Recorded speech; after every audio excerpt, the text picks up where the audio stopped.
देवव्रत महेश रेखे ने दुनिया में इतिहास बदल दिया संस्कृति के मामले में।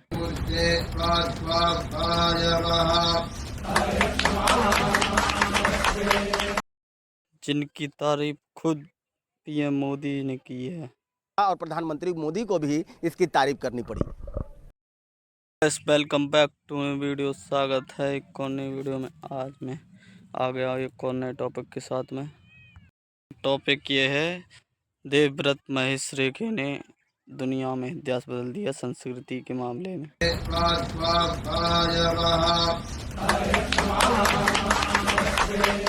भारत जिनकी तारीफ खुद पीएम मोदी ने की है। अध्यात्म में वेद में एक बड़ा रिकॉर्ड कायम किया। हम सीधे इनसे जानते हैं कि क्या यह रिकॉर्ड है और क्या ये वेद है कि इतना इसमें मेहनत करना पड़ा और प्रधानमंत्री मोदी को भी इसकी तारीफ करनी पड़ी। श्री गुरुभ्यो नमः। मेरा नाम देवव्रत महेश रेखे है। मैं अहिल्या नगर से हूँ, महाराष्ट्र प्रांत से। और यह जो अभी पारायण हुआ है दंडक्रम का, तो यह सब पूज्य हमारे गोडसे गुरु जी एवं मेरे पिताजी एवं मुख्य श्रोता श्री देवेंद्र रामचंद्र गढ़ीकर जी, उनको समर्पित है। और भारतीय देवव्रत महेश रेखे ने बताया क्या होता है दंडक्रम पारायणम, जो 50 दिन तक लगातार रोज पर डे 4 घंटे रेगुलर किया।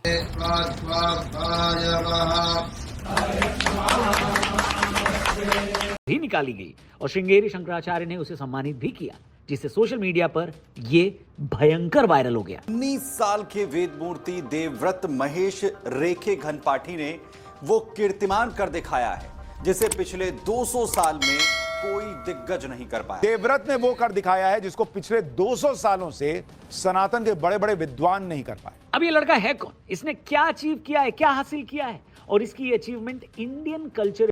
देवव्रत महेश रेखे ने तो टेक्नोलॉजी को भी पीछे छोड़ दिया है। कई कंप्यूटर सब सिस्टम हैक कर दिए। दुनिया के कोई मशीन, कोई कंप्यूटर चिप, सुपर कंप्यूटर या नहीं दोहरा सकता।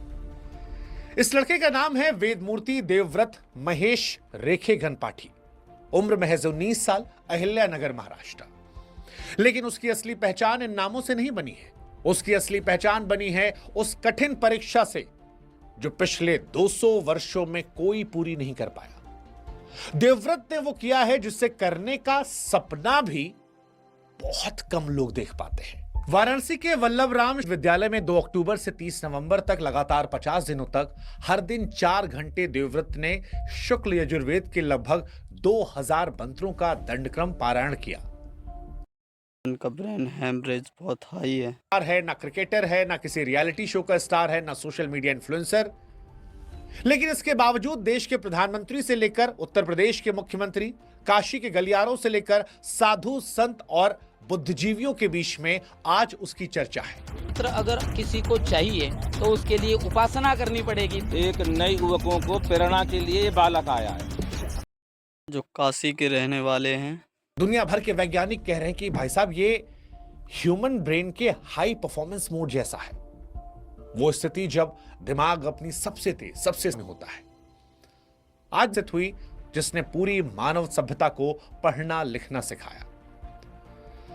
अब ये उपलब्धि दुनिया में तहलका मचा रही है। विदेश में लोग हैरान हैं कि कोई बच्चा बिना टेक्नोलॉजी के सिर्फ स्मरण के बल पर इतना कैसे कर सकता है। विदेश में रहने वाले जो लोग हैं, जो बुद्धिजीवी हैं, जो साइंटिस्ट हैं, वो तो हैरान है कि यार ये अविश्वसनीय 2 साल पुराना इतिहास वापस लाया। साउंड है, ट्रेन्ड माइंड है और नॉलेज की वो अनब्रेकेबल चेन है जो सदियों से चली आ रही है। वैसे अब इस अचीवमेंट के बाद एक सवाल ये भी पूछा जा रहा है कि दोस्तों, हमारे असली हीरोज हैं कौन? एंटरटेनमेंट, स्पोर्ट्स, पॉलिटिक्स से लेकर ब्यूरोक्रेसी तक में हम अपने हीरोज को ढूंढते हैं, लेकिन हमारी संस्कृति बचाए रखने वालों को हम अपने नायक, अपने हीरोज कब मानेंगे? हमारे असली नायक वो भी तो हैं जो चुपचाप अपनी परंपरा को जीवित रखते हैं। जैसे देवव्रत ने गुरु शिष्य परंपरा से वेदों को प्रोटेक्ट किया है। अरबपति और प्रभावशाली लोगों के साथ साथ ऐसे यंगस्टर्स, ऐसे जेनजी जो मेमोरी की अनब्रेकेबल चेन बनाए रखते हैं, वो भी तो देश के एक सच्चे हीरो हैं। जो रहने वाले अहिल्यानगर प्रांत महाराष्ट्र से, वो काशी में पढ़ाई कर रहे थे, जिन्होंने वेद में बहुत सबसे बड़ा रिकॉर्ड कायम कर दिया। मैं अहिल्या नगर से हूँ, महाराष्ट्र प्रांत से। और यह जो अभी पारायण हुआ है दंडक्रम का, तो यह सब पूज्य हमारे गोडसे गुरु जी एवं मेरे पिताजी एवं मुख्य श्रोता श्री देवेंद्र रामचंद्र गढ़ीकर जी उनको समर्पित है। और भारतीय जो जिसका मूल वेद है उसका रक्षण होने के लिए और विश्व कल्याण के लिए यह पारायण हुआ है। और अपने गुरु की आज्ञा को शिरोधार्य मानकर यह पारायण मुझसे गुरुजी ने करवाया है। 200 साल बाद कहा जा रहा है कि इसको दंडक्रम पारायण को किया गया है, तो कैसे ये दिमाग में आपके आ गया? जैसे हमारे वेद में होता है संहिता पदक्रम यह मूल है और जटामाला जो अष्टविकृति है वह प्रकृति है। तो अष्टविकृतियों में सबसे कठिन विकृति है दंडक्रम। रिकॉर्ड कर दिया। देवव्रत महेश रेखे की उम्र सिर्फ 19 वर्ष है। का महाराष्ट्र के अहिल्यानगर का रहने वाला देवव्रत महेश रेखे है, जो वेद ब्रह्मश्री महेश चंद्रकांत रेखे के पुत्र हैं। इन्होंने वाराणसी के वल्लभराम शालिग्राम सांगवेद विद्यालय में 2 अक्टूबर से 30 नवंबर तक 50 दिनों तक लगातार बिना रुके शुक्ल यजुर्वेद के लगभग 2000 मंत्रों का दंडक्रम पारायण पूरा किया। इसके बाद से भारत की सिविलाइजेशन ने दुनिया को एक मैसेज दिया है। आज सिलिकॉन वैली में यह बहस चल रही है कि क्या एआई ह्यूमैनिटी का अंत कर देगा, क्या बढ़ती हुई टेक्नोलॉजी ह्यूमन ब्रेन डेवलपमेंट को अफेक्ट करेगी। इसी बीच वाराणसी का एक 19 साल का यंगस्टर यानी जेनजी यह साबित करता है कि कुछ चीजें कभी ऑटोमेटिक चल ही नहीं सकती। अब वीडियो को मैं यहीं पर कर रहे हैं ख़त्म। अगर मेरी वीडियो अच्छी लगे लाइक करें, कमेंट करें, चैनल को सब्सक्राइब करें। मिलते हैं आपको एक और नई वीडियो में, तब तक के लिए बाय।